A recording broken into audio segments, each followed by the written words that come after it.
this lesson, we're still sticking on the same theme with these arpeggios, still in the key of A, but we're going to look at creating some blues licks from it, just so I can demonstrate how important and crucial this stuff is and helpful.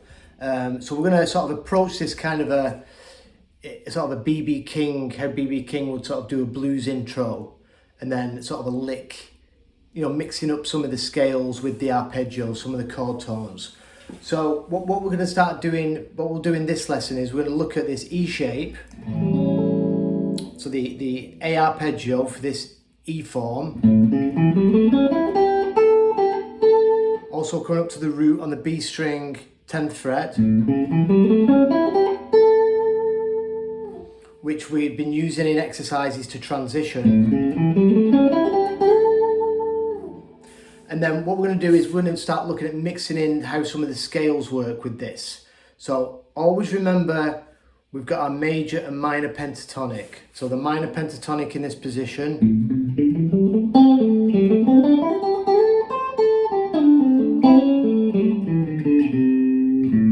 Minor pentatonic. Then we've got the A major pentatonic.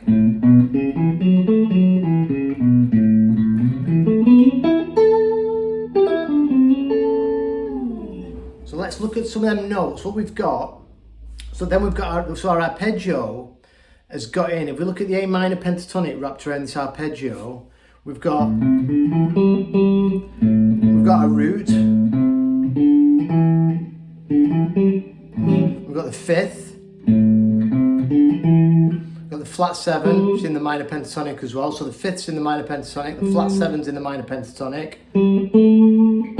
The minor third isn't, it's the major third in the arpeggio. The flat seven here, again, in the minor pentatonic. So a lot of them notes are in the dominant 7 chord. The only one that isn't is that major third. That is in this dominant 7, so that's the key note to highlight that chord. When you're playing over a blues, over a dominant 7, then major thirds are what are gonna, you know, really outline them chord changes. So that's the minor pentatonic around the arpeggio.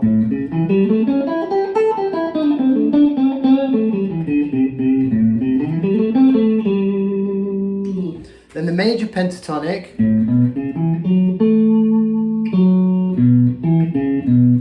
The note we want to be looking at is this 6, which if you look at our major scale,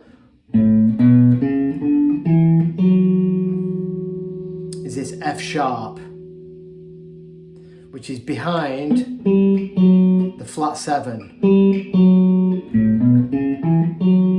And the octave of that, B string on the 7th fret, which again, right behind our flat 7. And that note, when you see people playing the when you see B.B. King playing the B.B. box, that note he bounces off back to the root is that 6 from the major scale and the major pentatonic. And also that 6, something to keep in mind, is when you move to the 4 chord, that 6 becomes the major third of our 4 chord. Don't forget that. So let's look at this blues intro. So straight away we slide into that major third from our arpeggio. Then we play the 5th, which is in the minor pentatonic and in our arpeggio. So it's like this triad. Then we play the 6, so we're mixing major and minor to get mixolydian. The 6, remember, is not in the chord. You can put it in the chord. Sounds nice. It's in the major pentatonic.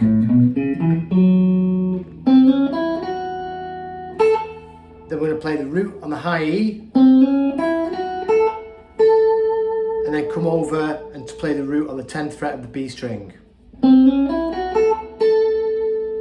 And then just to top it off, like we did in the previous exercises, moving these arpeggios around, first finger is going to grab the 8th fret of the high E.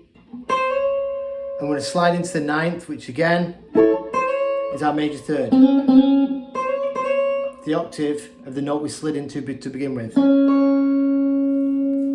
So there's your little blues intro coming out of this arpeggio, but adding in that 6 from the major pentatonic.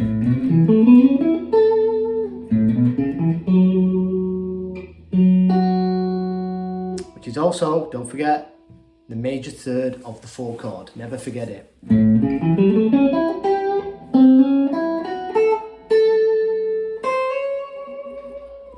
And then what B.B. King would always do, and a lot of my favourite players such as Matt Schofield, Guthrie Trapp does it a lot, is just before it goes to the 4 chord, you come up the minor pentatonic.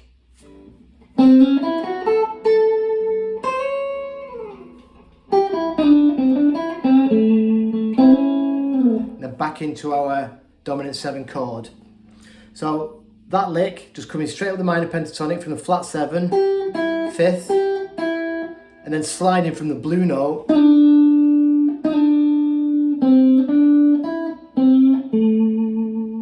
to there, very basic minor pentatonic lick. Stacking 2 notes here.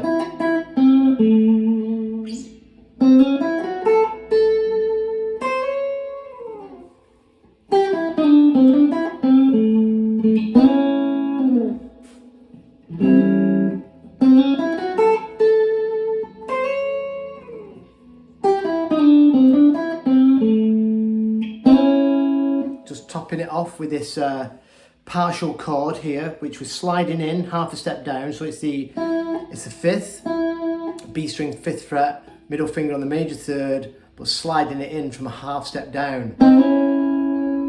Again, something B.B. King would do all the time.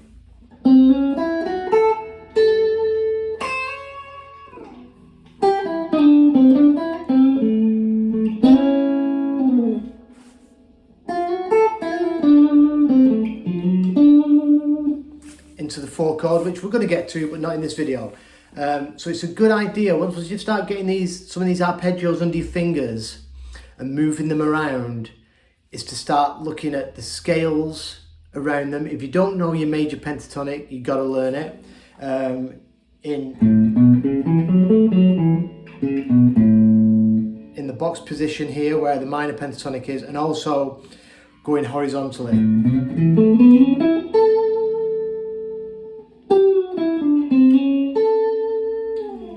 Minor pentatonic.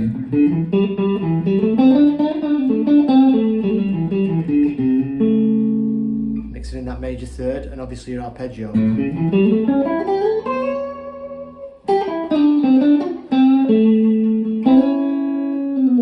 There you go. So mess around with that, and then what I'll do next, I'll start introducing some licks, moving to the 4 chord, and then eventually the 5, and then you kind of put together full 12 bar blues, just yourself and the guitar with no jam track, and you can hear and play the chord changes just using these different arpeggios and scale tones. Cheers, I'll see you later.